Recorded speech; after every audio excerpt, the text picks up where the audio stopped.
You serious? Ladies and gentlemen, welcome to Sticky Paws Studios. You probably were brought here by the amazing teaser reel that I cut up earlier, but tonight we have a live debate that will change the world, possibly forever. Check out the teaser that I made, and then I will introduce the show. I'm not the victim. He is considered a high-value man. I was the one who was cheated on. Turn off your emotion, ladies. I was the one that was abused. And I said, I'm going to stop you right there. You expect him to be monogamous? But until you say, okay, no more. You're lying to yourself. Men of high-value status always have options. They don't cheat, they have options. No one is trying to diminish what you went through.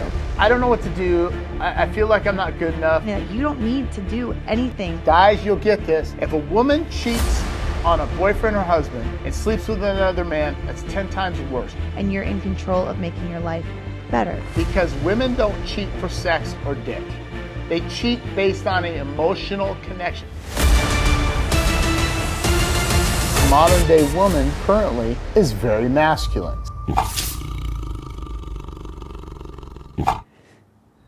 And we are live. Tonight, I want to first start off by just saying thank you to everybody who's watching across all platforms. We're going live to Davrick's page. We're going live to Fearless as Fuck the podcast, Krystyna's page. The way that I wanted to introduce this first, though, was I just want people to know a little bit about, each other, right? So I'm the moderator. I'm the producer of Fearless as Fuck. So we're like pretty close, me and you, Krystyna. Yeah, and we're homies. This idea was brought up by John Orlando, and we were like, hey, let's run with it. You've been recording here lately out of this studio. So shout out again to Sticky Paws Studios. But I'm going to start off by having Krystyna explain what Fearless as Fuck the podcast is and who you are. Well, I am Krystyna Lauren. I run a podcast here called Fearless as Fuck the podcast. It originally started as a project for myself, which I eventually and randomly ran into some producers from Sticky Paws, and they encouraged me to actually run with the podcast. And the original purpose of it was to take painful situations from guests and kind of articulate their powerful stories, how they've harnessed what they've gone through and taken their pain and turned it into purpose. And now we bring people on to talk about their traumas, their trials and tribulations through life, and talk about where they're at now. So it's an empowerment podcast. Absolutely. To the fullest form. And we also have Amber behind the decks tonight. She's engineering her first ever live stream, but she's also a big part in what we do with Fearless as Fuck the podcast. But it really is just like having conversations with people that have had interesting stories and finding ways to find empowerment in it. I've also been the producer of your podcast when it was here, yep. Impactpreneurs, Davrick. So I'm going to have you introduce yourself and some of the content you've been coming out with lately. All right. Well, my show is Black Ice Reality Check, and really what it's about is about the last 12 years I've mentored a lot of men on relationships and coached them. I've been around a while. Won't say my age, but in the last 2 years, I've been focused on women directly.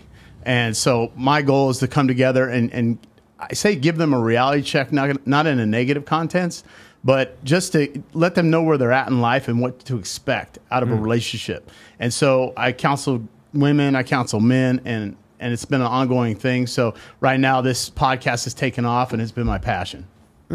Okay. Well, I appreciate you starting off with that. We are going to go to a quick commercial break, our first commercial break of the night. And then once we come back, ladies and gentlemen, we are going to start with the questioning that you have been waiting for. Your podcast sucks. Sorry, I had to. Sitting on the couch with one camera and no microphones is not a good look. Trust me. That's why at Sticky Paws Studios, we made it simple as coming in and sitting down and working your magic. And we handle all the tech. Visit our website or DM us on Instagram at Sticky Paws Studios. We'll talk soon.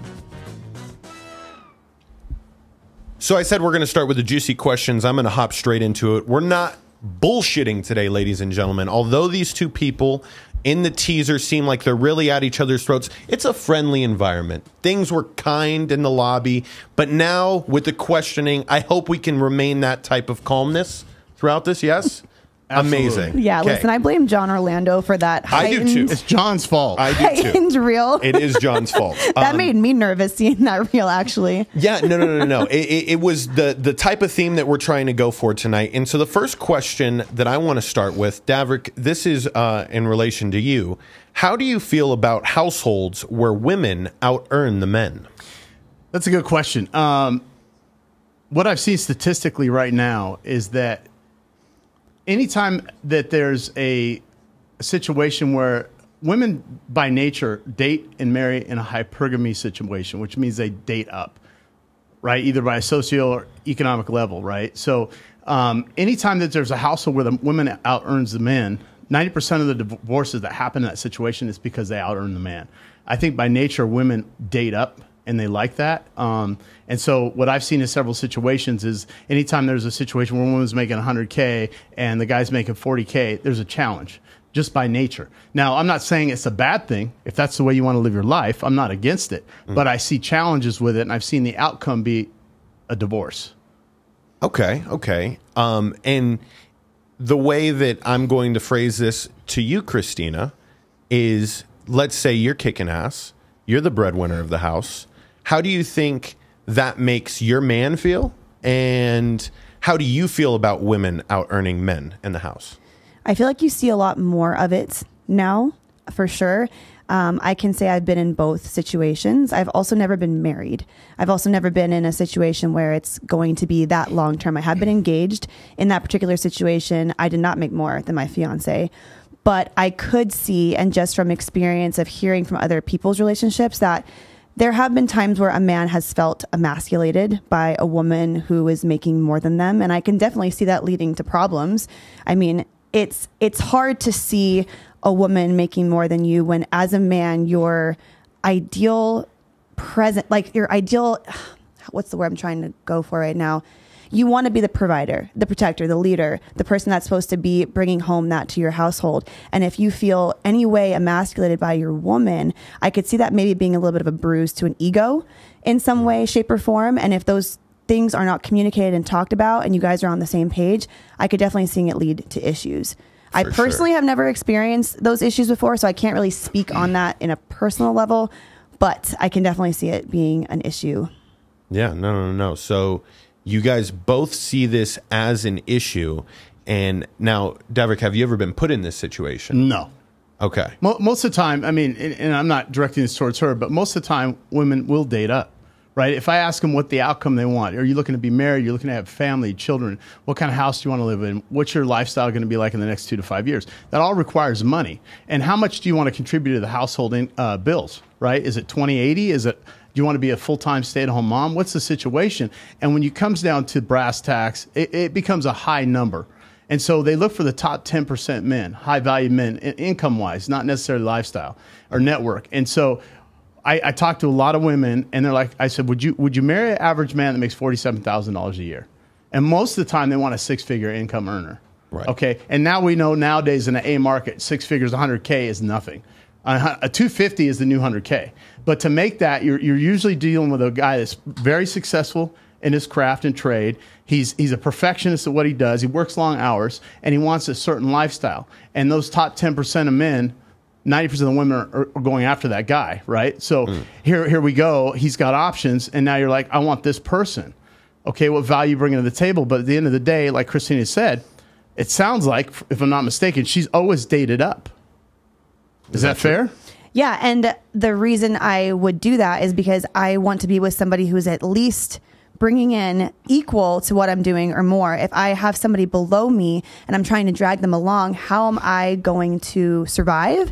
And how am I'm eventually going to hold some kind of resentment there. Exactly. And I think that's just the way it's going to be. So my question, again, Go ahead. I'm never attacking you as an individual. Like I don't think you are. Like I tell people, they said, this podcast, it's John's fault.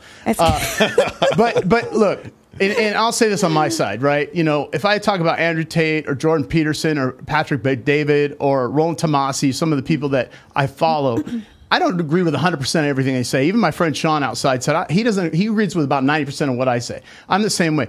I don't dislike her content. I don't dislike what she does. I'm glad she has a voice. That's what we're here for.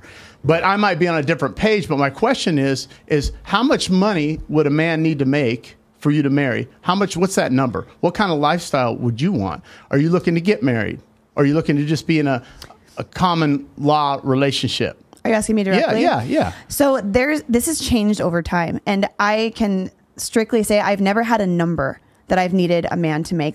And I have friends who have. They're like, my future husband needs to make X amount of dollars or I'm not even dating them.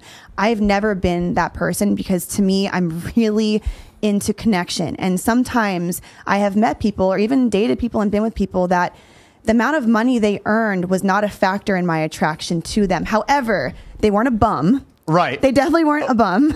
Okay. And they had something to offer that was not just money. Okay, so let me rephrase that. How do you want to live in the next 2 to 5 years? Do you want to be married one day? I do. Okay, so what kind of lifestyle do you want? You want a big house? What market do you want to live in? You want to live in Vegas? I don't know. It's up for discussion, honestly, because I don't even know if I want to live in Vegas. So it's not like I need to live here. I need this amount of money. I want to stay at home. But that's all the outcome is determined on how you want to live, right? Do you want children? I'm not sure. You're not sure. Okay.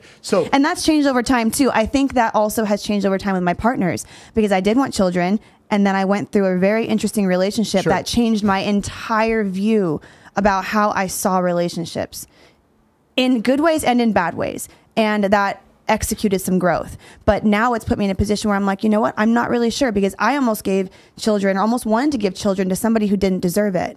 Sure. Because of other circumstances. Sure. But it's made me think a lot differently. And then it put me into an operative state where I'm operating as a very individual woman and trying to figure out where I wanted to be alone. And then from there, we move on to being in a new relationship. But I didn't have the answers for those questions because I wasn't sure. Right. And I will hop in here because that was one of my questions. I want each one of you guys to describe your ideal partner. That was one of my questions. Like, what is your ideal partner look like? What do they make? What is your ideal partner, David? So for me, and this is a question I ask a lot of women that I counsel, and with no disrespect to her, a lot of women don't really know what men want. They think they know what they want. I have a degree. I have this and that. Guys don't care about your degree. They don't care about your money.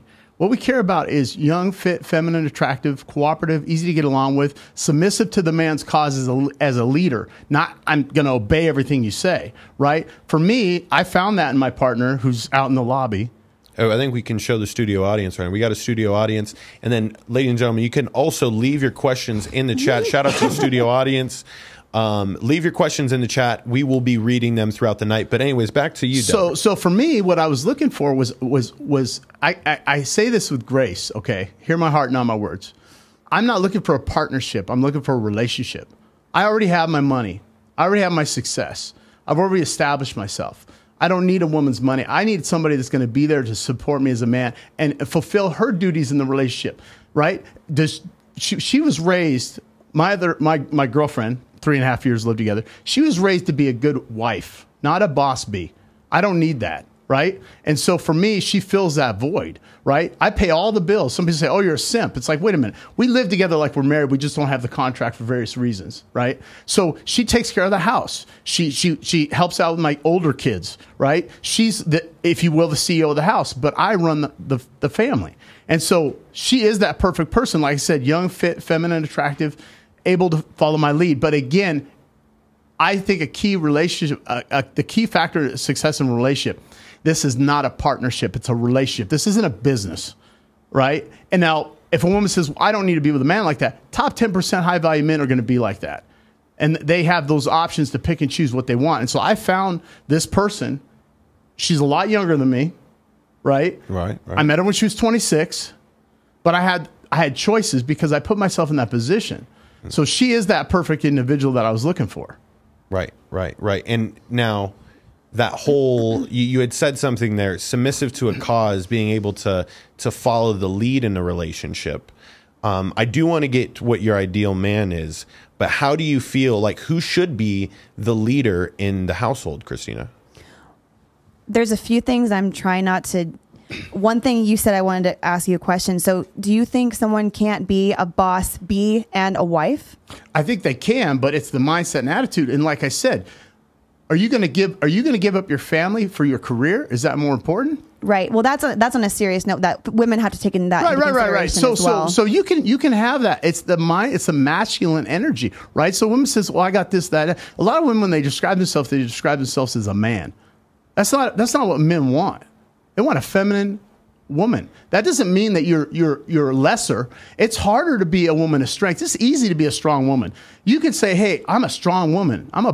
That's not even admirable." Be a woman of strength. Only 5% of women can probably be a woman of strength, because it's harder to be a woman of strength and do what you need to do. It's hard to take care of the house. It's hard to be a full-time mom. Now, if you want to contribute 20% of the household, you want to have a job, there's nothing wrong with that. I gave her the option to not have to work. Now, not a lot of average guys can do that. I understand that. But if I give her the option and she says, "Hey, I want to go do hair." She was a color specialist in Arizona. Probably one of the best, just like you're good at what you do. And I respect that. But she has the option not to, right? Because I don't need the money. Does that make sense? Does that answer your question? Right. And that has to go hand in hand with the dynamic in the specific relationships, because that doesn't work for everybody, like you're saying. But your question, as far as like who should be the head of the household, I really think it should be the woman. The woman takes care of the home. The man brings home the money. That's like traditional. But if you guys are not equal and you're in a relationship where, like, let's say the money isn't there, like, and you guys are more 50-50, how does that go about those traditional roles when you want the woman to do all of those things, but then she's also having to go bust her ass working like a job or two and things like that? Like, where does that dynamic shift? And I'm talking more of my situation, right? So the breadwinner, so it's how much you contribute to the household. Like if we were in a relationship and you said, "Hey, I want to do this, this, and this, and I want to contribute to the house." Hey, Krystyna, you can go do what you want. That's fine. I don't need your money to cover the bills. I got it.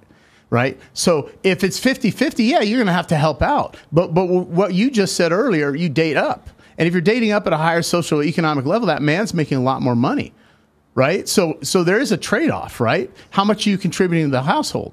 There always is a trade-off. Right. It just really depends. So every relationship's different. Yeah. And when I'm talking about, when I say, would you marry a plumber that made $50,000-$60,000 a year if you were in love with him? And a lot of women say no, because it's the economic level. It's the income. They can't afford to live the lifestyle that they have. You live a great lifestyle, right? But to maintain that lifestyle with a partner, now you got two mouths to feed, and maybe or maybe not kids. You want a nice house. Look at the interest rates. You're going to spend $4,000 a month on a mortgage payment, and then you're going to have car payments. It requires money, and to do that, you're going to have to date at your level and above, like you said. So for me to answer that question, an average relationship 50-50, if that's the relationship you want, great. So be it. There's nothing wrong with that. Does that make sense? Yeah. And sorry, go ahead. Oh, but for me, if I say, what value do you bring to the table? I'm independent. I make my own money. I got a PhD. I'm a boss. That does not give me value from you. There's no value in that whatsoever, because that's not a value that you bring to the table. And the women, for some reason, over time, think their money and their degree is value to a man, and it's not. There's so much more than that, though. You're right. And it's integrity, it's core values, and that goes for a man as well. Like, you might be able to tell me that you make X amount of dollars a year, but are you loyal? Are you faithful? Like, do you know how to handle me? Like, in my weakest moments, are you going to have empathy? Things like that. There's just so much more than money. And I think what women get frustrated with when they hear things like this is they hear the way it's delivered and they think, wow, these men think just because they make so much money that I'll just bow down to them. And that's not it either. Like you were saying earlier, like, you can submit to a man as a woman and be feminine. That doesn't mean that you're just bowing down and giving it all up, but you will submit to a man who is that leader, protector, provider. You're right. But that's a healthy man. You know what I mean? Yeah. That takes a healthy man to get a woman to be able to do that in the right way. And I think that's where my issue is with confusion, because you get the unhealed, maybe younger demographic of men or boys catching some of these kinds of videos and being like, oh my God, we're just going to run with this. Like, yeah, fuck women and fuck these ideas. And then it just leads down a more toxic route where they're not really understanding the healing that they need to do to become that healthy leader. Right. You know what I mean? See, 18 men bring zero value to the table. They know that. Us men know that. 18 years old. Well, let's There's just very little, say yeah. maybe not 18. Maybe that's too young to talk about. But like, let's say in their growing phases where they're growing into their manlyhood, they're finding out what they want to do for a living. They're really understanding who they are, and they're not stuck in their vices anymore. And they're actually wanting to like step into their truth and their power. It's in those moments that they're really impressionable and vulnerable too. So I feel like there's a little bit more healing that some men need to do to truly understand what it takes to be a masculine man in all fronts, not just like, oh, I make a lot of money and so I just should be able to do whatever I want. You know what I mean? Sure. And that's why, for example, women control access to sex. You control access to that. It's your choice, right? Men control access to marriage. We propose, right? Just like you control access to childbirth, right? You control that. That's your right. Women have more rights than men. Believe it or not, right? Because we can't tell you not to have a child, right? So you have a lot of power as a woman. But when you're choosing that person, you know what to look for. You have a plan. I would hope you have a plan written down. And men keep peaking. The older they get, the more value goes up. As a man, men are based on success objects. Women are based on looks, sex objects. That's how it is, whether you like it or not. But as a man gets older, if you're talking like a 25, 28, 30-year-old man, they still don't have their stuff together. They're still growing. I think that's hard for women to hear that they're entirely based off sex objects because there's so much more to a woman than their looks and their ability to have babies. I agree. But for a man, the first thing men do is look. That's why like you'll see high value men and women's sexual marketplace value is between 23 and 26 years old because men look at women as a sex object. It is what it is. Look, most people sit here and come on and beta guys or average men and say, oh, I'm going to tell you the Steve Harvey story. I'm going to tell you the truth of what men look like, what we look at a woman as. See, this is where you're right. It's hard for women to digest this, but it's the reality. It's the truth. Instead of saying, oh, I'm going to be nice and tell you what you want to hear, I'm going to tell you what we're seeing and what we look and value women as. So, you know, as a woman, like, well, I'm in my late 30s, early 40s. Why can't I find? Because in your early 20s, you were out partying so much, you thought you could just pick a man off, and those high value men you want are dating women in their mid 30s. I'm in my late 30s. Right. Or mid 30s, and I don't really have a problem with that. But you're not married. No, I was almost married. Okay. My point is, as you get older, your value drops as a woman because women's value is based off of looks. Men's is based off of success. And that's why you see high value men, and most of the time married between ages of 23 and 26, 27 years old. That's when you were your best looking as a woman. Your value drops. Unfortunately, it's a fact. I'm not insulting you. I'm just telling you the truth. No, I understand. Right? I understand statistics. Right, I understand some of these things, and they're definitely up for people can have their opinions about whether they agree or disagree. Facts are facts, and statistics are statistics. But at the end of the day, I think sometimes women, at least this is what I hear, and what people tell me is they're like hearing those kinds of things is like, so am I supposed to just tell myself that my value has gone down as a human being, as a woman, because I'm 35 now, I'm not married, and now all of a sudden my clock's ticking, so my number on the chart is going down because I'm less desirable. And yes, there's always people who are younger, prettier, more fit coming along, 100%. But men, yes, I understand what you're saying about them getting older and increasing in value and things like that. But I also know a lot of men who they might have all those things, but they're a shit husband. Yeah. You know what I mean? Yeah, exactly. But now you have to compete. You're competing with 90% of the women that want the top 10% men.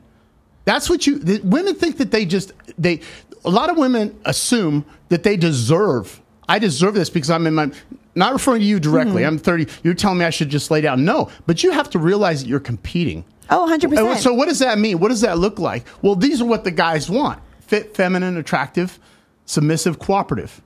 And you're like, well, I'm not. Well, then, no pun intended, stay home with your box wine and your cat, die alone. Because they have a choice. An average guy doesn't have that choice. But in turn, the woman says, oh, I don't want an average man. I want this, this, this, and this. Provider, protector, a successful man. So when we say that, it's like, this is what I'm seeing. This 12 years of what men say, men have accepted. We've already accepted. If I'm short, if I'm 5'5", bald and overweight, I've already accepted that I'm not going to get the woman of my dreams. It's just a fact. Women want 6 foot tall, 6-figure income, and sexy. Everyone wants the same thing. It's all, the same. I disagree. Okay, but hear me out. All the focus groups I do with women, all the women I talk to, 90% of the time, it's the same. He needs to make 6 figures. He needs to be 6 feet tall. Yeah, and I think these women need help completely, and that's why they're there for coaching. You know what I mean? Right, but now you got 90% of the women all competing for the 10% guy. So what do they want? And if the men all want the same thing, then you got to say, well, what do I got to do to position myself that way? And you can say, well, I don't want to do that. Fine, don't do it. But yeah, that's fair. Choice. That's fair if that's what they don't want to do. There's some women who is like, I just don't really want to be that way. Yeah. I'm okay with living the way I'm at. But if they're looking, I understand what you're saying. Like if you're looking for a husband, if you're looking for someone to have kids with, if you're looking for that relationship, you do have to position yourself in that place. And you're right. You can't just expect, and I've told girls this, you can't just expect to get that guy that you want, naming off all this fucking laundry list of things that you want when you're not working on yourself. Like what have you done for yourself to be that woman for that man? Right. There is an equal playing field here. You can't just show up and be like, I'm pretty, I look good, like and pick me. I'm glad she said that. I'm glad she said that because go ahead. I'm gonna hop in here because I do want to now we've been agreeing a little too much for my liking here because I mean obviously you guys are hitting the right marks, right? But what we're avoiding to talk about here is the toxic traits that can come about on both sides of the relationship, right? Let's say we find the ideal person. However, that ideal person is a high value man, right? And as in the teaser that we cut, you know, you said high value men have options. How would you define cheating in a relationship? And I'm going to ask you the same thing. Are you coming to me first? Yeah. Mm-hmm. Wow, this is fun. This is okay. So what I meant by that was like when we talk about cheating's cheating. I don't condone it. Okay, I'm not for it. I was using a comparison analogy. If a woman cheats, and I say this, and this is actually a benefit for women. Very few women go, oh, I need to go get some dick. I'm going to go fuck somebody. Women aren't like that. Women want to build an emotional connection, and I respect that. And also, they want to get to know the guy. Men, what I said when men cheat is not as bad. Hear me out. Hear my heart, not my words. This is where you have to have thick skin and a soft heart. If I'm in love with a woman, and I'm a high-value man. Remember, biologically, we were put here on Earth for one reason, to procreate. 7 billion people in the world weren't all built by being monogamous, okay? They just weren't.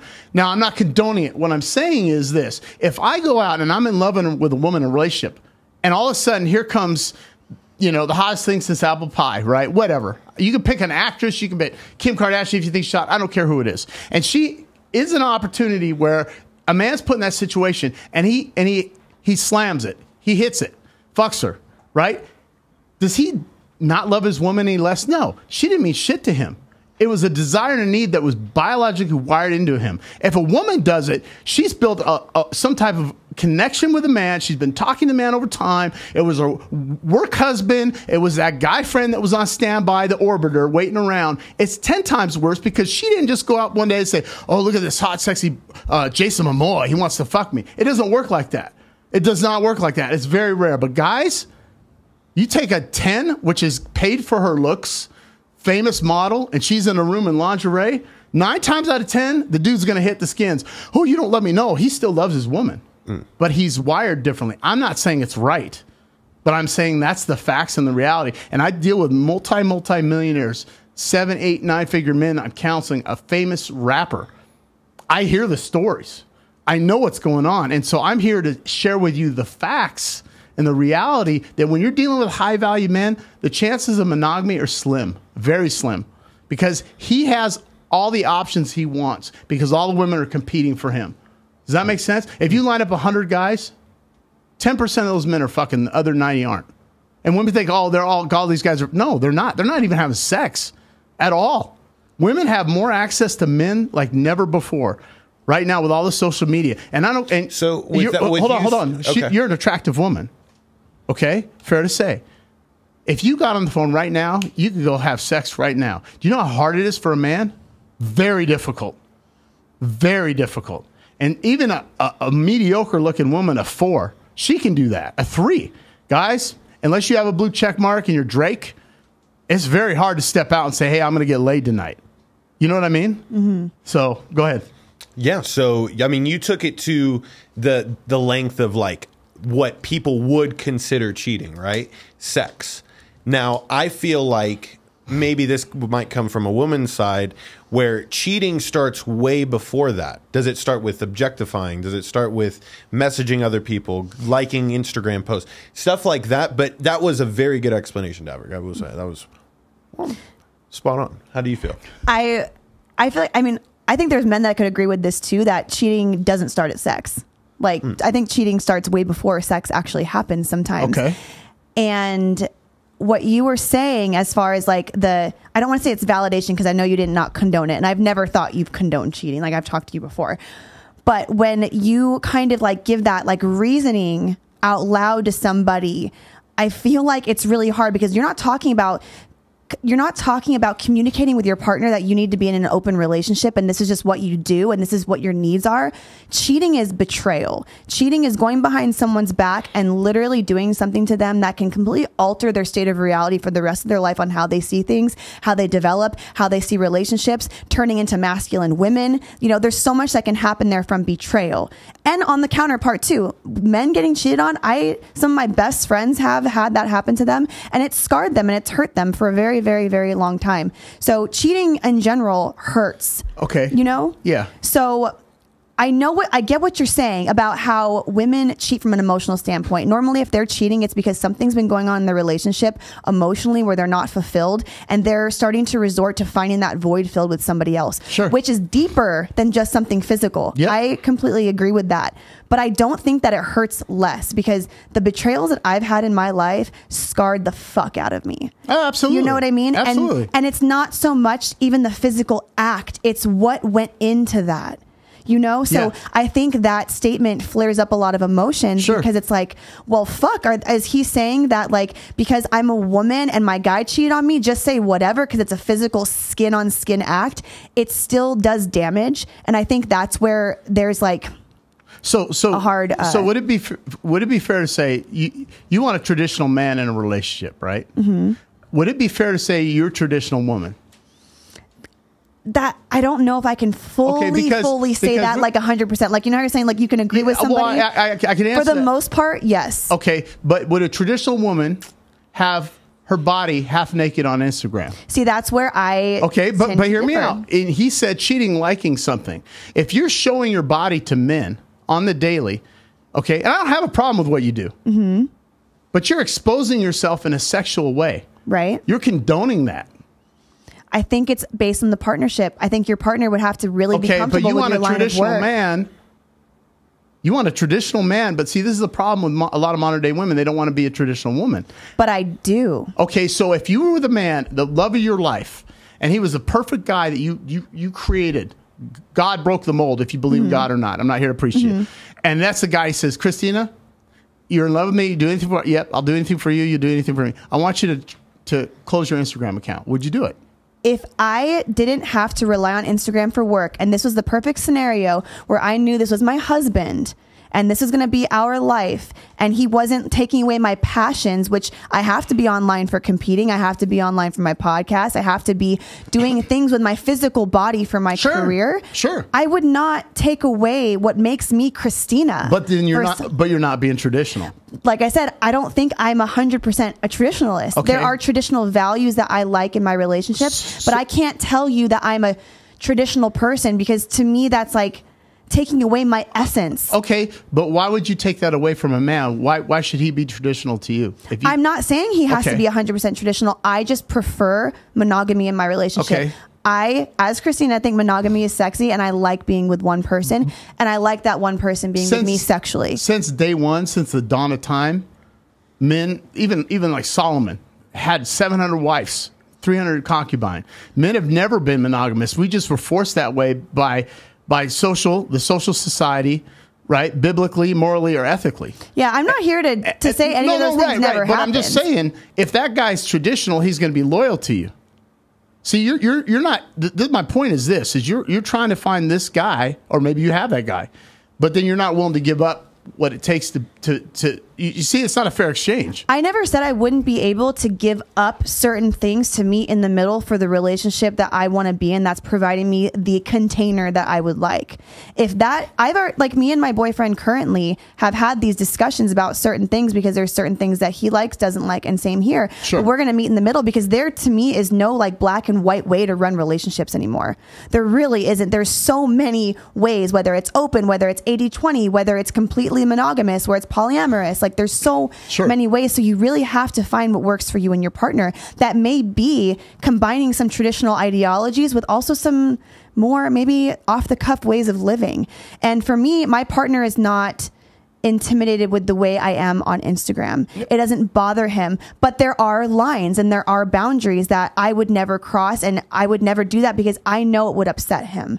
So we have to kind of meet in the middle with certain things. But as far as like traditional roles, as like if this became a marriage, let's just say, and we got into a position where he's like, I don't want you to have to bartend anymore. I don't want you to have to cocktail anymore. If that container was able to provide me with that shelter to know I'm safe, 100%. But I've also been in relationships where I let all of those guards down. I became that person that took care of completely everything at home. Basically the traditional role. I still had a part-time job, but that backfired in my fucking face because I lost all my sense of self, all of who I was. The ways I made money were like, just take a break, Krystyna, rely on me. And then bad shit happens. Right. So you kind of have to take things a little bit slower before you allow somebody to take complete control. Sure. You have to just like, you have to ease into it. You know what I mean? Yep. Like you can't just be a woman and be like, he's got it. Sure. With like 6 months, 12 months of knowing them. And like, yeah, he makes all this money and he has these cars and he can take care of me. He's not going to let me fall, and just believe it anymore. Because unfortunately there are a lot of unhealed people who don't know how to have that feminine woman that they say they want without stomping all over her. Right. But you choose that too. You choose who you're with. Oh, 100%. Right, I'm just saying you have to be careful when entering in relationships now, because it's not just like you can give it all up, because then you're left with nothing and they're moving on to the next younger, prettier, fitter person because you know what? I'm kind of done with her. And then what are we left with? Well, first of all, if you're married, you're left with about 70% of assets. If you're married. If you're married. If you're not, and you're in a relationship with me and my girlfriend, I put her in my trust. Because we're married, but we're not, with a contract. But see, you're giving her a safety, right? Right, like you're providing a container for her where she can trust you. But if you're not married, like you just said, and you're married, then it is about money because it's a contractual agreement with the state. And you're guaranteed money. And so when women say it's not about money, it is about money. It's about security. Yes. It is about security. That's my point. So anytime you're out there looking for that perfect fit, it's always about, hey, how secure am I going to be financially? Well, you have to think about those things. And that requires a lot of money. Yeah. And I think that there's like, maybe this is the side where we talk to women about the things to look out for too, because looks aren't going to just be it for you. Just because he has a nice car and the looks doesn't mean that's going to be your perfect fit. I find, and this is the problem and where I'm trying to figure out why this is happening on the men's side at least, is there are men who they get in relationships with women and say they want a monogamous relationship, right? You're the one, I'm monogamous to you. But then they change their mind, they start cheating behind her back. Okay, can I ask you a question? With these men, what type of men are you talking about? Well, and this is what I'm getting at. Like when you define a true healthy alpha male, these are not them. And what I feel like some people get attached to is like, yeah, I'm an alpha male, and they have no idea what that means. They have no idea how to be that, how to be open, honest with themselves and communicate with their partner what they actually need. Because I'll tell you what, if my partner had told me, Krystyna, I can't be monogamous, I need multiple partners to be happy, I would have chose not to be with this person. Yeah, but he was. So where do the lies come from? He also wasn't that old of a man. He was a younger man. True. Okay. But do you really think that doesn't happen with older men too? Because I see it happen all the time. It does, but it also based on the option. I'll say this with clear transparency. And when I say high value man, he's got a network, a circle of influence of individuals that look at him for guidance and advice. He's got a network of individuals that are worth millions of dollars. He's a leader. He's a leader. Okay. 95% of those men are going to see other women. You have to accept that or don't. And that's okay. I'm not telling you to accept it. I'm not telling you to accept it. I'm telling you the truth. Most of these guys, why do you think the strip clubs do so good in Vegas? 90% of the men in there are married. 90%. It's not that they don't love their wives, but the reality is they are going to see other women. And you either accept, and I'm not talking about you, Krystyna. I'm talking about if Drake came in here right now and asked a girl, hey, I want to start dating you. You know, I'm seeing other girls. She wouldn't think twice about it. She wouldn't think twice. I would. You would. Right. But 90% of the women be all on Drake like, oh, he's got a girlfriend. It's okay. He's taking me out. Now, is that really a high quality woman? It doesn't matter. It's what he wants. But here's my point. I know. I'm just asking your opinion. But here's my point. My point is this: is that you need to know the reality. Okay. Don't go for the high type 10% men. Don't. That's okay. And it doesn't mean an average guy's bad. But you have to. It's either A or B. I just think it's kind of screwed up to call a guy average who is like maybe not the top 10%. No. When I say average, he doesn't have the accessibility to those women that high value men do. That's the difference. That's the difference. When I say that, and hear me out. Like I told you, 10% of men actually have access to. They're the only ones out there they're sexually active. It is what it is. Yeah, no, I've seen the studies. I've watched the videos. Like I know what you're talking about. So I just feel like there's a gray area. There is a gray area, but I'm just telling you what to expect from a reality perspective. Again, when I say I'm not condoning it.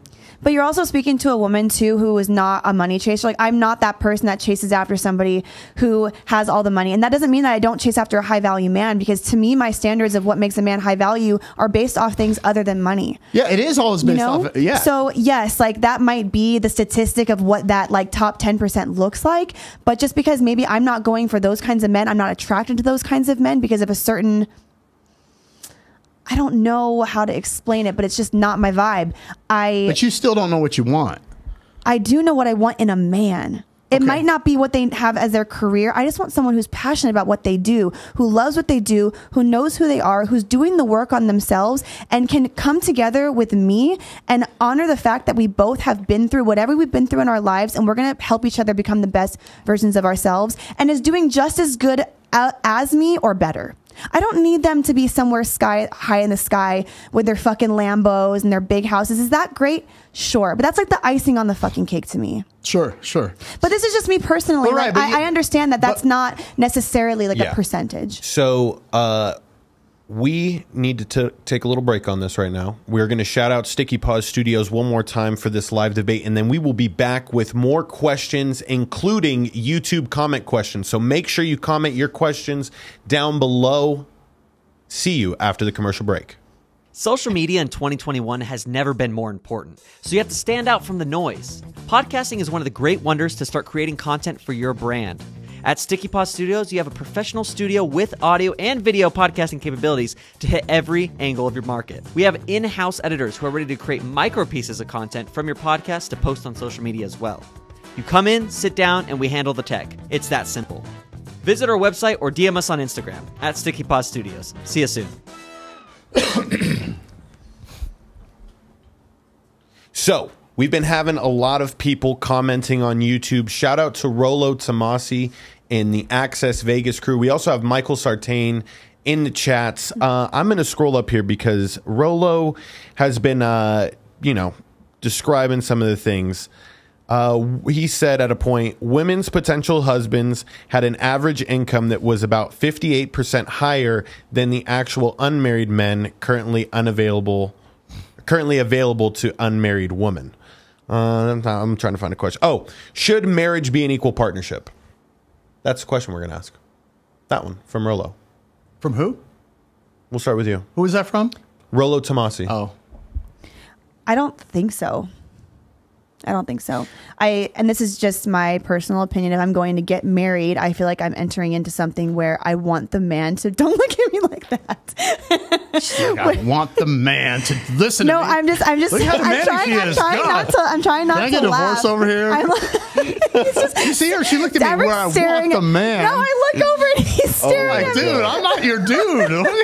No, I was just trying to articulate, because sometimes when I speak about these things, I've always had a hard time talking to men in the past because it's made me very nervous. So this is a really good, it's just from my history of issues with people I've dated. No, like I never was able to express issues or even topics or conversations like this with someone actually listening. So I have to practice really enunciating because I just want to get my point across. But I personally don't think that they should be 100% equal, but it also depends on the couple, because like you said, there are women who are making more than men now, and if you enter into a relationship, like for instance, I have a friend who she's really huge on social media, does a bazillion things on social media. She makes more than her husband, but they're completely okay with that dynamic and how they run their partnership. He helps her with her career, and they just communicatively deal with the income that they make collectively, and they operate like that, but that works for them. Right. You know what I mean? So I think it's a matter of personal preference and how you're entering into a marriage. It's interesting that Roland said that, because there's a couple of things I want to bring up. Kevin Samuels. I love Kevin Samuels when he was around, but one thing that me and Roland agree on, I'm not a big advocate of marriage. And I'm going to address that real quick here. There's a zero net gain for a man in this modern day society to get married. What value does a wife bring to the table other than a girlfriend that if I live with her? It's a zero net gain for a guy. The government's involved in your marriage. We buy houses, we sign contracts like this. We go on, anything we do, it's contract related. You get married, you go and get a marriage certificate. You don't look at the back end ramifications. And for me, to answer your question, I don't believe it's a 50-50 partnership. But again, I'm not a big advocate for modern day marriage. Mm-hmm. I think it's it's a zero net game for a guy. What advantage do I have? And like, to your point, you're like, well, if you're dating and it doesn't work out, what am I left with? And for the guy, well, if I get married and it doesn't work out, what am I left with? And so this big fear of financial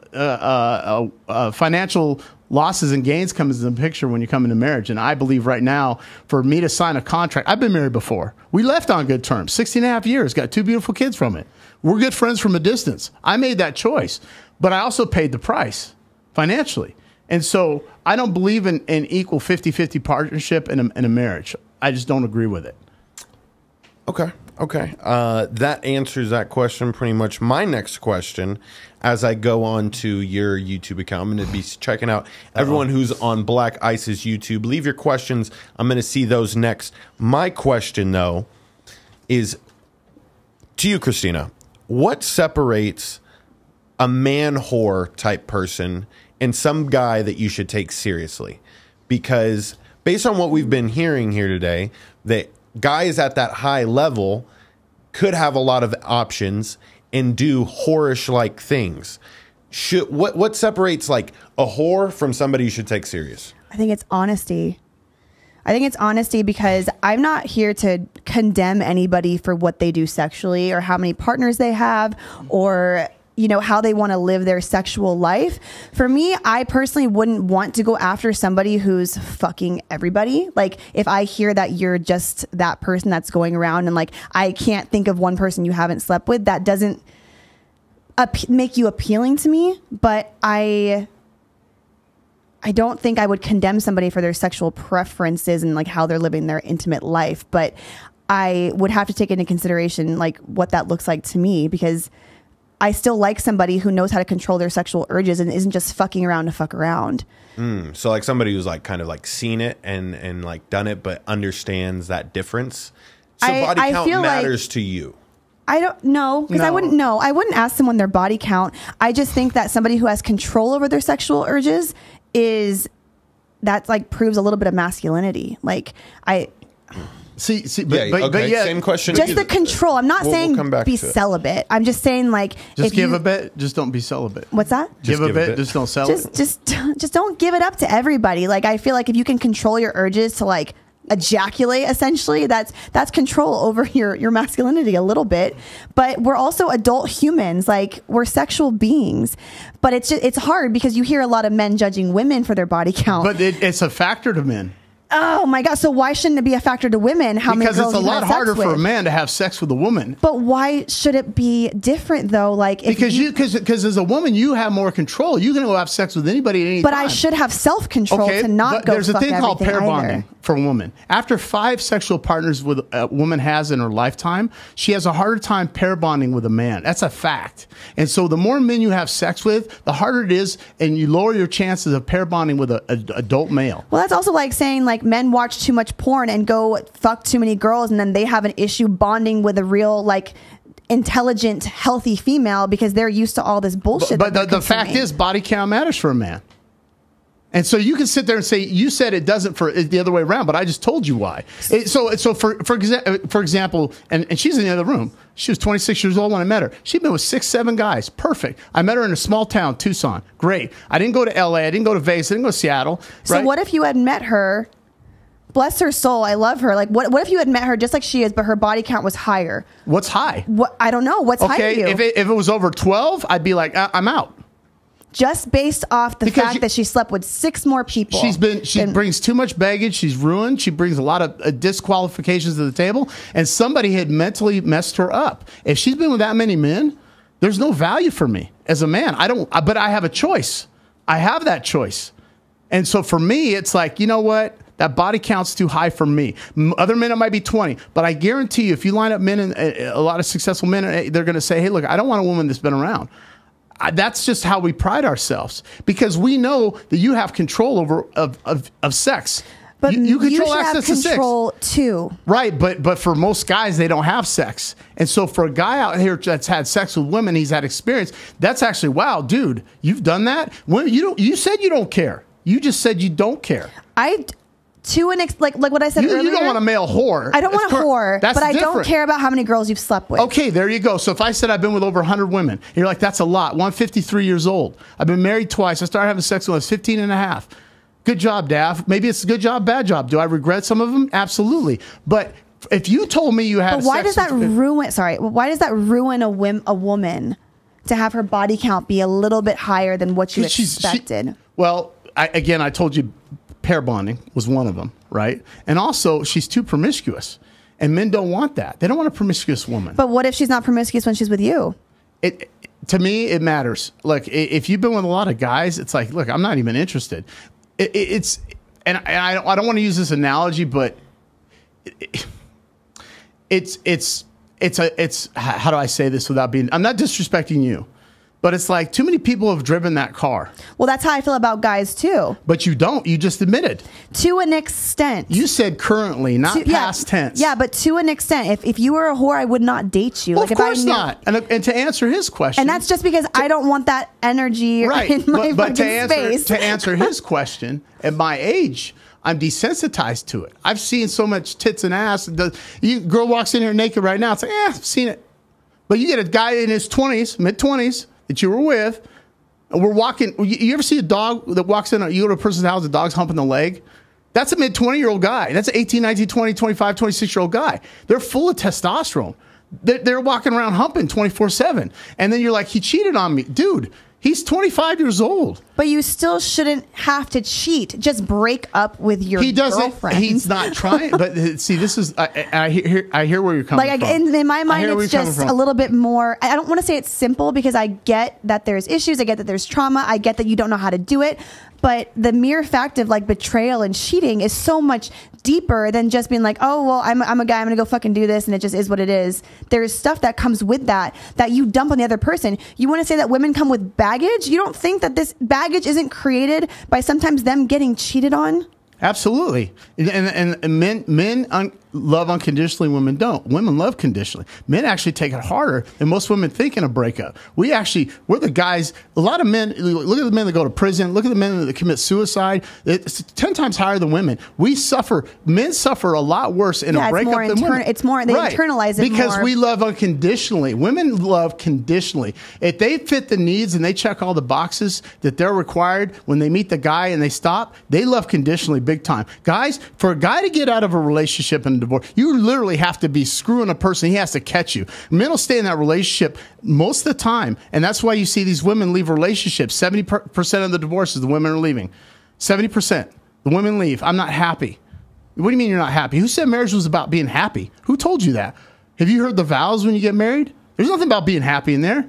It's about duty and honor. Just in a relationship, same thing. And so guys will stick around through the tough time. Women, you know what? He lost his job. He's been out of work. I'm out. See, I've never done that in my relationships. Like, so like when you say women in general don't love unconditionally, I find that really hard to believe because yes, I've seen it, but to say that as an entire like black and white answer, I find that so hard to believe. But for example, I don't like to look, your business is your business, but if you said a mentally abusive relationship, you left. Sorry? You left a mentally abusive relationship.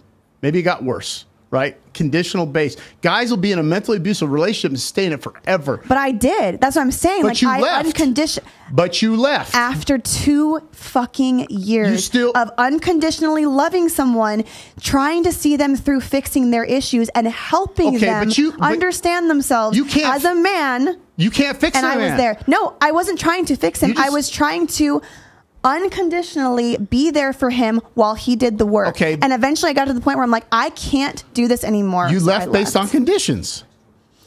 I was broken down to the point where how long do you want me to stay? I'm not telling you to, but men. But how is that not unconditional? Because men will generally stay in that relationship. Men don't leave. They'll stay in that.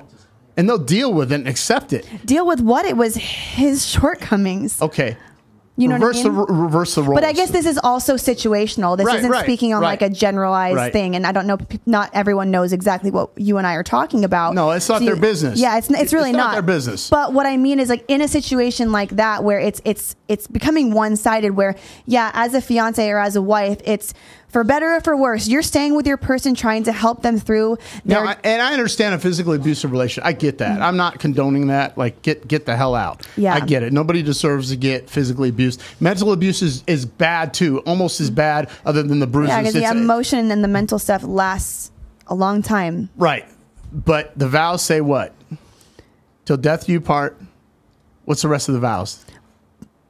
Death to you part, better or for worse, sickness and health. Yeah, you stay. And I wasn't even married and I would stay to help this person. But there comes a point where as a woman or as a man, you have to understand that this is not good for you anymore and you have to leave. That doesn't mean that I didn't love unconditionally. Yes, there was a condition that I left under, but that doesn't mean that I didn't love him unconditionally because what, am I just supposed to stay for the rest of my life while I'm getting broken down over and over and over again? There comes a point where you have to go. But that doesn't mean that I didn't love that person unconditionally. You know what I mean? I get what you're saying is the condition is he's doing this so you're leaving, but it's abusive. So yes, you have to go. You don't just stay. And this is where women get stuck in relationships for so fucking long and it kills me. I have so many women come to me, ask me, how do I get out? How do I do it? And they don't know how. Because they just want to help so bad and they want to love this person so much, but they're so wrapped up in it. And men usually stay in those relationships even though they're being mentally abused. Right. And it goes on both sides. And that's where I know people are so quick to like jump in the comments to think this needs to be a one-sided thing. This happens on both sides. There's plenty of men who are getting mentally, emotionally, and even physically abused in relationships. And they stay because they want to make it work so badly and they get broken down. This isn't like a gender thing where it's just females who get this abuse. Men do it too. And just like you said, you guys take it really fucking hard. And it does have rollover effects onto your relationships. And that's why we're walking around with a bunch of unhealed people just bleeding all over each other. Yeah. Yeah. I think you're finding your groove. You're finding your groove. All right. The moderator's allowed to dab up at least once. Well, I'm like I do have a question, though, from John Orlando in the studio audience. Oh, God. Bye, John. John. This is for Davrick. Oh, dude. Really, John? If you were with a girl that was ashamed of her body count and she lied, and then you didn't find out until 10 years later, and then the body count was 10 times higher than you thought, what would you do? Oh, I'd be upset that she deceived me and misled me and lied to me, but I wouldn't leave her. Because once you have that bond... But isn't she ruined? No, but see, you're coming into... She deceived you, so there's a trust factor. Mm-hmm. So after you can't trust somebody, how's that relationship going to work? Right? So again, men will stick around. A woman, I could say, oh, I'm out. You lied to me. Gone. Men will stick through it. Now, I'd be really upset. There'd be a huge trust. Wait a minute, this woman lied to me 10 years ago? To get me, to catch me, right? Mm-hmm. I mean, there's a level of deceit there that's hard to navigate through. Yeah. I do have a stat from Michael Sartain on the subject. He said these are the stats. You do. Just kidding. Hi, Mike. Michael, what's up, buddy? That show that the more partners a woman has, the likelihood of her staying in a marriage decline. After 20 partners, there's a 17% chance she stays in a marriage. Mm-hmm. The same increases in partners has no effect on a man staying in a marriage, though. According to stats.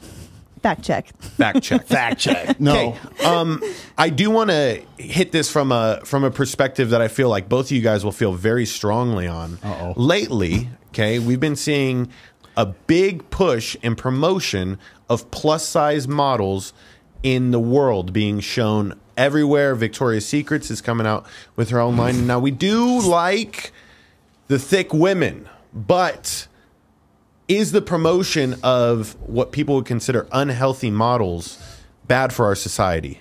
Which one of you guys want to start? You're looking at me. I'll go first. All right. I don't care. I'll go first if you want me to. Ladies first. Well, here's my opinion. It's very unhealthy to be overweight. We all know that. Heart conditions. People have visceral fat that sits around the main organs. I don't agree with it. Look, as an individual, everybody's beauty skin deep. I respect that. Okay, from a man's perspective, we're not attracted. I'm not saying that person's a less of a person.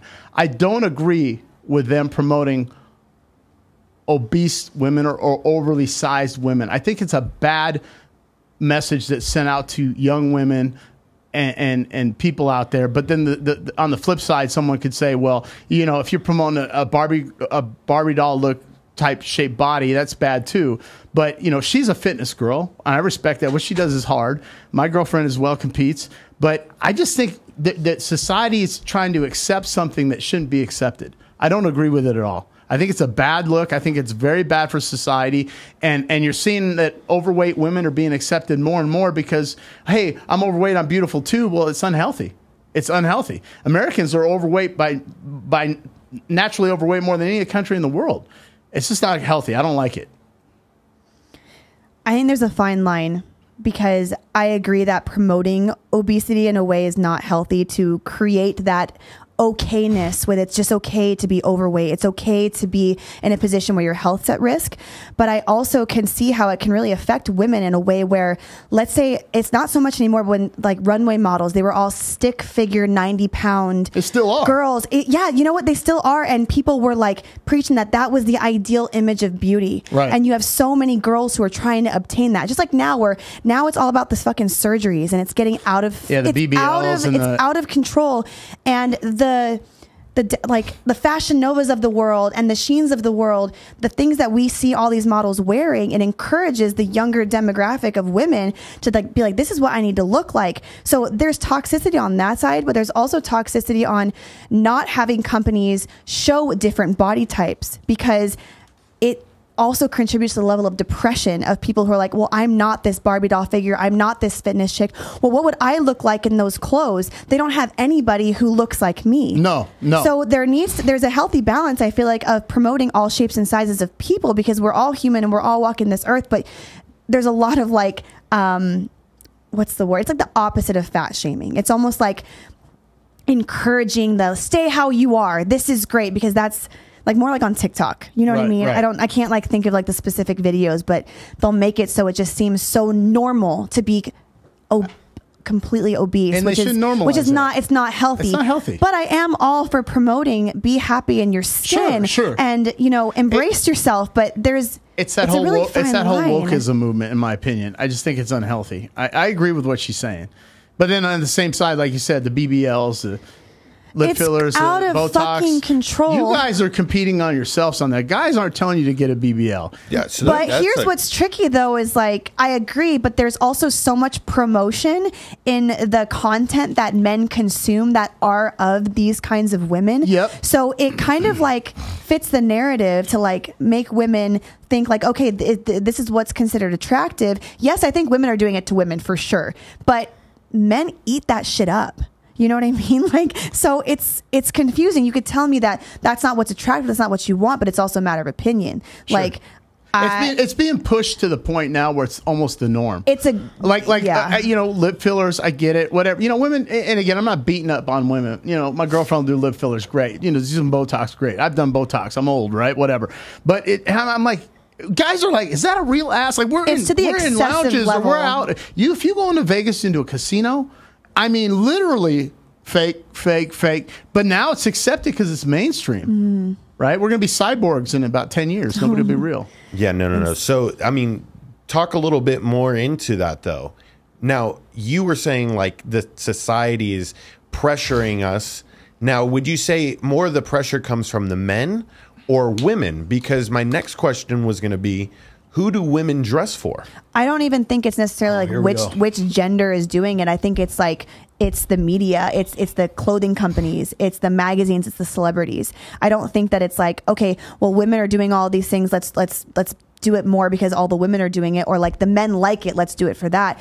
Everything that you see in the magazines and the celebrities, we're so easily influenced by that. And so it's just like the Kim Kardashians of the world. When did that all that shit started from them? And it's just had a trickle down effect. But if you want to talk about just genders, I think women dress up for women. They dress, you know what I mean? They dress up to feel better about themselves in their circle, or in their, not even their circle, but like they go out, they want to look good. They want to be in the top, like the top tier Upper of their echelon of the girls, right? Yeah. And so, I mean, I know like when I go and dress up and I wear nice things, or I get my expensive hair extensions done, or I get the expensive clothes, I feel really good in it.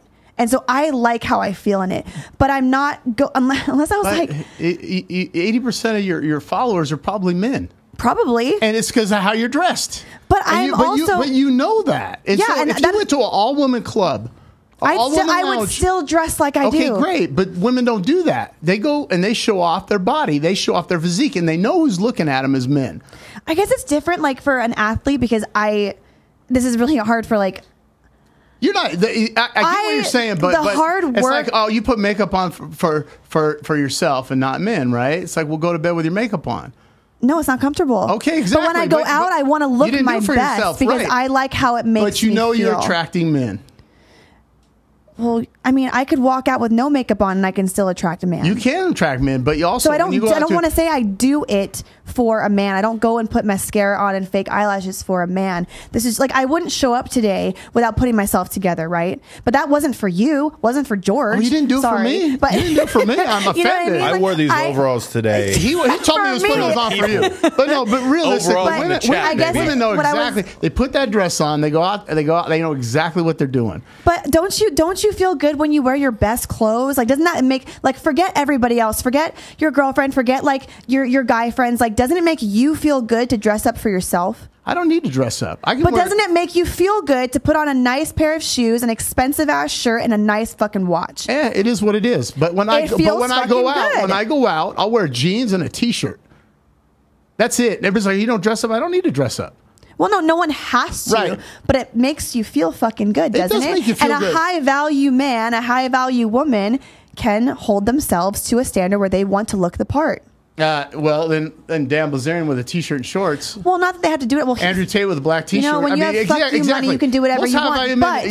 But if you're going out, wouldn't you like take care of yourself? Like maybe you won't. Maybe your thing isn't expensive shoes. Are you going to get your hair cut? Are you going to brush your teeth? Right. You're going to do things hygienically to make yourself appealing. Same reason guys have nice cars. Guys don't buy nice cars because they like nice cars. They buy nice cars because women like nice cars. See, we can admit it. We know. Like if it was up to us, I'd live in a little cardboard box house and drive take an Uber. I don't have $100,000 cars because I necessarily need to have them, but I know women like them. I know my girl. I have this big house. See, we have to present ourselves. We're the hunters. We have to go out there and say, "Oh, look what I have." You're presenting yourself. Right, That's how I see myself. But also, women attract men, and they know what they're wearing when they're out. Krystyna, you know that. Sorry, say it again. I said women attract men by what they wear and how they look when they go out. Oh, I'm sure. Yeah, I mean, it's obvious. That just comes with it. But what I'm saying is, I don't just do that to go attract a guy to look at me. No, but you know it's happening. That's my point. Yeah. 24/7. It's like, oh, they're looking at me. Oh, he's looking at me. And when you walk in a room, every dude in the place looks at you. Look at that dress. Look at that ass. Look at those boobs. And I guess it's to another level too when you're in a competitive fitness atmosphere, when normally the entire focus is on my body and my career. When you do things that, you know, you spend months and months on end every single year building your physique. To me, that's a status statement. I have a lot of self-respect for what I've done for myself. And I do like to wear things that show off my body because to me, I feel good about it. But I would do that even if I had a boyfriend, didn't have a boyfriend, had girlfriends I was trying to impress, or didn't have girlfriends I was trying to impress. I like the way I feel when I feel good in what I'm wearing and how I'm carrying myself. It isn't just for guys, No. you know what I mean? No. But I get what you're saying. Like, Yeah. of course, people Yeah. dress up. Yeah. But I find a lot of girls think, like, we dress up for our girlfriends. At least that's what they say. Well, ladies and gentlemen, I have one more question left in the live stream, but we are going to get to that question after our final commercial break of the evening. If I can get a shot of the live studio audience really quick. Live studio audience, how we feeling tonight? Give me some noise, live studio audience. Woo! All righty, we're going to go to commercial break, hit the John. last question, and it will be over. Hit that like button. Looking good and sounding good has never been more simple. At Sticky Paws Studios, we strive to make it as easy as possible to reach your audience. Our state-of-the-art podcasting facility enables you to come in, sit down, and speak to your audience. We handle the tech. It's that simple. Visit our website or DM us on Instagram at Sticky Paws Studios. We'll see you soon. Well, our final question of the Sticky Paws live debate. I really do appreciate everybody that's been commenting. Make sure that you smash that mother effing like button right now. We had way more viewers than I thought this would get. I really do appreciate both you guys and sharing your opinions. We've been going back and forth. The chat's popping. My final question to you, Krystyna. Is being a stay-at-home mom a full-time job? I think so. I don't have kids. I can't speak from personal experience, but I have a lot of friends who are mothers, and that is a full-time job. So if you were in a relationship, would you want to be a stay-at-home mom? I would, but I would also still like to have my passion that brings me my... I don't want to necessarily say it's like my career, because I don't need it to bring me like an entire income, but I would never want to let just being a mom define me as a whole. Like, there's still parts of myself that I don't want to lose when I'm a mother. And that's just me personally. I know some people like, I just want to be a mom. That's it. That's my that's my job. That's what I do. But for me, there's parts of myself that I still want to stay Krystyna while I'm a mom. So for me, I would still have my podcast. I would still do my coaching. But in order to facilitate a relationship where I could be a stay-at-home mom, I'd have to be in the right relationship to enable me to do so. Daverick? Yes. How do you feel about it? It's a full-time job. I mean, and to me, it's much more admirable if a woman can do that than to be a boss bee. I mean, I think for a woman to be a stay-at-home mom and take care of the kids in the house, that's extremely difficult, and that's why a lot of women don't do it anymore. They don't want to. They want daycare to raise their kids instead of them raising their kids. And then when they get older, their kids are going to put them in daycare, right? So it's very hard for a woman in general to be a full-time stay-at-home mom. That's a hard job, but it's much more rewarding, in my opinion. Got it. Okay. Well, that anticlimactic last question. Damn it. I was supposed to start a fight or something. Did you I don't think know. that was not going to be an If agreement? you two can both shout out your socials, we'll start with you, Krystyna. Where can they follow you? Socials are at Krystyna.Lauren on Instagram, and then also Fearless as Fuck the podcast. You can find it on TikTok as well. Liddy. And on Instagram, it's at Black and White, best of both. The letter N is Nancy. And on YouTube, it's Black Ice Reality Check. I have been your moderator for the evening, ladies and gentlemen. You can follow me at Mr. George Carmona or follow my football podcast, Gridiron Junkies. Make sure you for sure follow Sticky Paws Studios. You've seen 3 commercials tonight. Ladies and gentlemen, if you want to start your own podcast and do cool shit like this is the place to do it. I'm out. Until next time. Later. Boom. Good one. Boom. Stay strong.